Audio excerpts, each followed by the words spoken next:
Thanks for coming.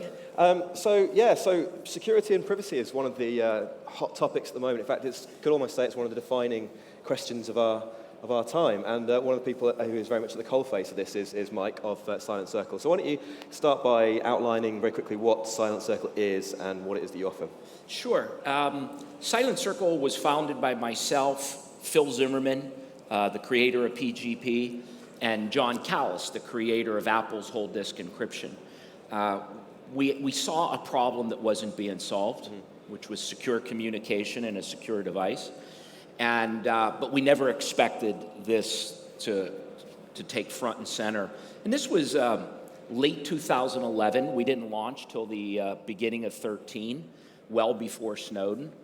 And we started with encrypted voice call and video, text, file transfer apps for both iOS and Android. But we quickly learned that having an app that does secure communication is only as good and as strong as the phone it's on, right? So if you've got a Samsung or an HTC and somebody goes to put a 0-day on your device, great, you have a secure app that's calling encrypted, but that doesn't do you much good. We knew we had to build our own phone. And I remember the first time we went to our board before Snowden and said, well, that's great, we've got $100-something million, we're gonna build a phone. And they looked at us like we're freaking crazy. I remember the vote was, I think, 5-0. So we did our homework, came back a month later, we built Black Phone.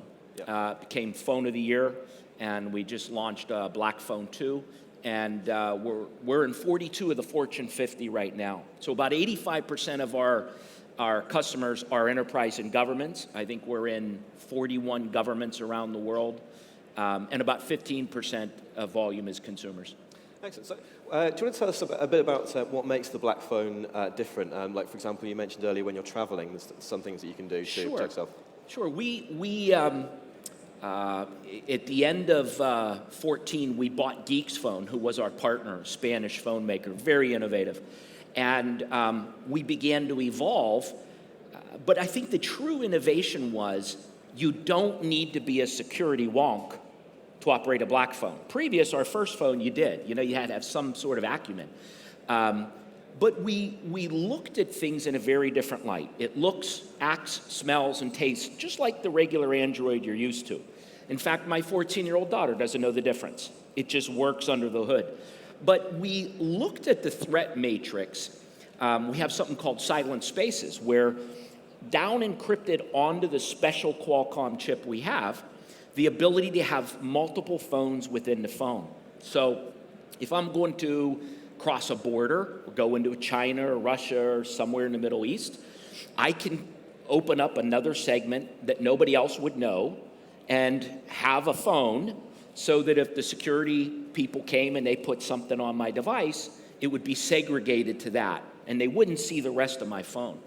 All the calls are encrypted, your text, your files, but we have fine-grained controls on every app you have. And this is the very first time Google has ever allowed a phone maker to use Google Play services on a device, and Google gets zero data. You're completely ghosted. Because they recognize the fact that Black Phone became one of the more prominent enterprise devices, and you have to cross that friction line between gathering data and having a phone that enterprise really wants. And that's been a really unique innovation from Google, believe it or not, which is amazing. And so let's get quite specific about the Black Phone and what you can do with it. You say you can take control over the individual apps. So what does that mean? Okay, so for example, backstage I was showing him, I have all the normal apps that you do, if you have an Android or an iOS. LinkedIn, Instagram. LinkedIn, any one of those.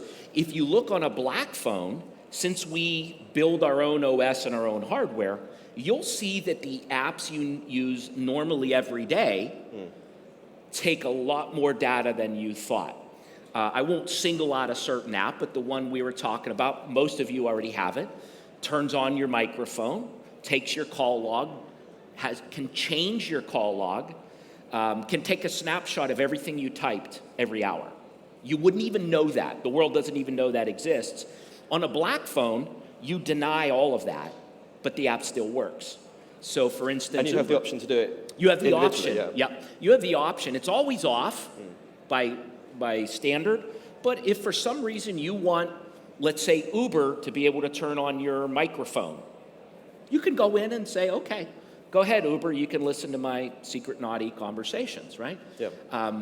And that's really the surprising thing to consumers. They go in and go, oh my God, I did not know Snapchat or whoever took all of this. Because who reads a 600-page, T's and C's when you hit agree? Nobody does. Yeah.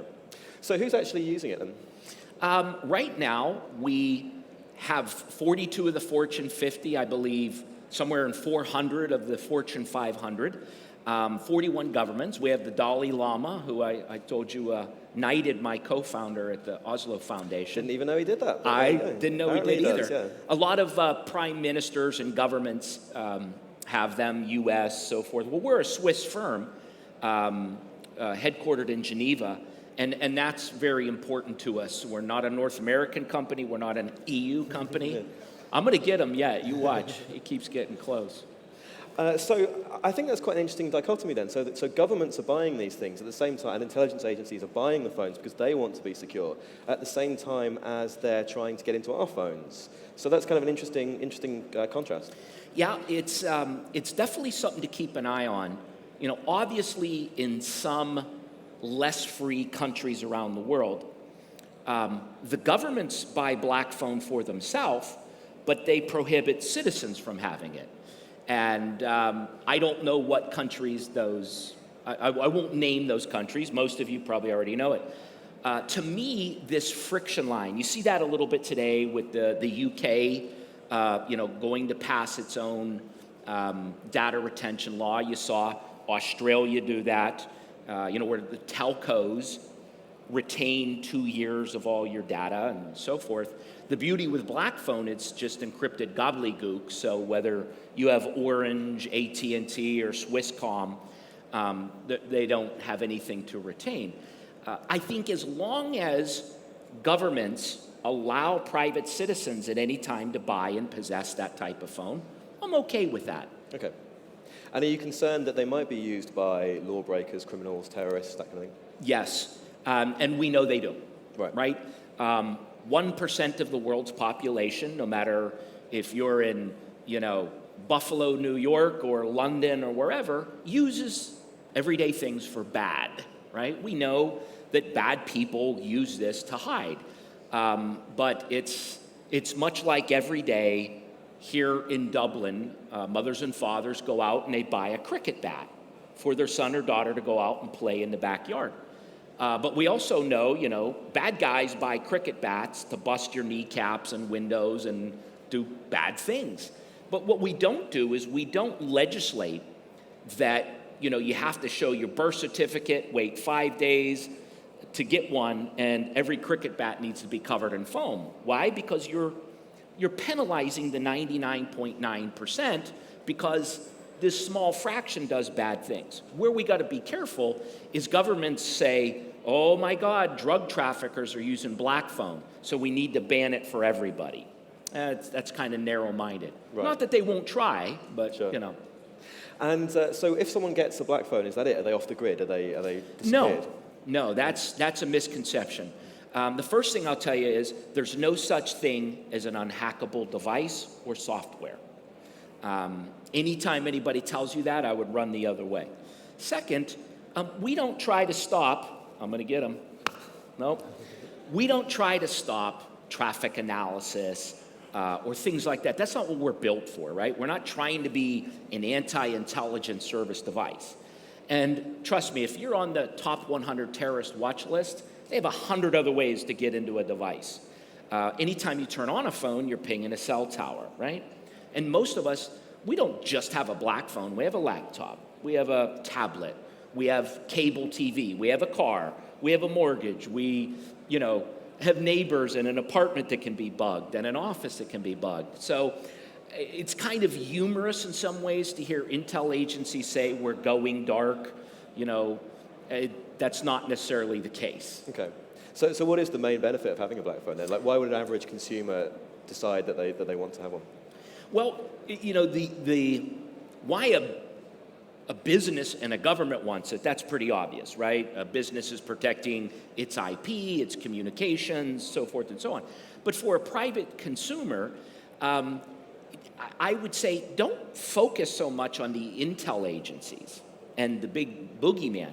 Think about the 35 or 40 apps you have on your device that are taking gobs of data every hour that you weren't aware of. So I think it's about putting control back in the hands of the consumer. So I think privacy is a right. The right to whisper in somebody's ear from 10,000 miles away was inherent, whether it was legislated or not. We believe that is our right. So I believe that anything I do, I should have the right to say who I share it with and who I don't. And really that's what it is. It's bringing more control to the consumer. And we think that's a great thing. Right, okay. And speaking of the consumer, do you think that Google with their Android software and Apple, do you think they're doing enough on the subject of security and privacy? No. Right. Right? I mean, it's not like, obviously I have Phil Zimmerman as a co-founder, but it's not like we're geniuses and they're not. Yeah. Right? Think about the revenue that comes out of the Facebooks, the Googles. You know, 98% of it is ad revenue. In order to sell ads, you got to have your data. So the new gold coming out of the ground isn't oil, it's your data. Right. So it's not that they technologically couldn't do what we're doing. I mean, we would slaughter, you know, their whole case for where they make revenue. And I'm not trying to stab them in the eye. Believe it or not, Google has been a great partner to us. I mean, they didn't have to say, yeah, we'll let you use Google Play and we don't get any data. They did. So I want to be careful how I tout, you know, what is right, what is wrong. It's just in an economic standpoint, the ads and having more data is their economic model. So if everyone had a black phone, you know, Facebook and Google would be in serious trouble. Well, I think that's as good a place as any to end it. So we're going to go and get our butterfly nets. And yeah, Mike, thank you very much. Hey, thanks for having me. Appreciate it.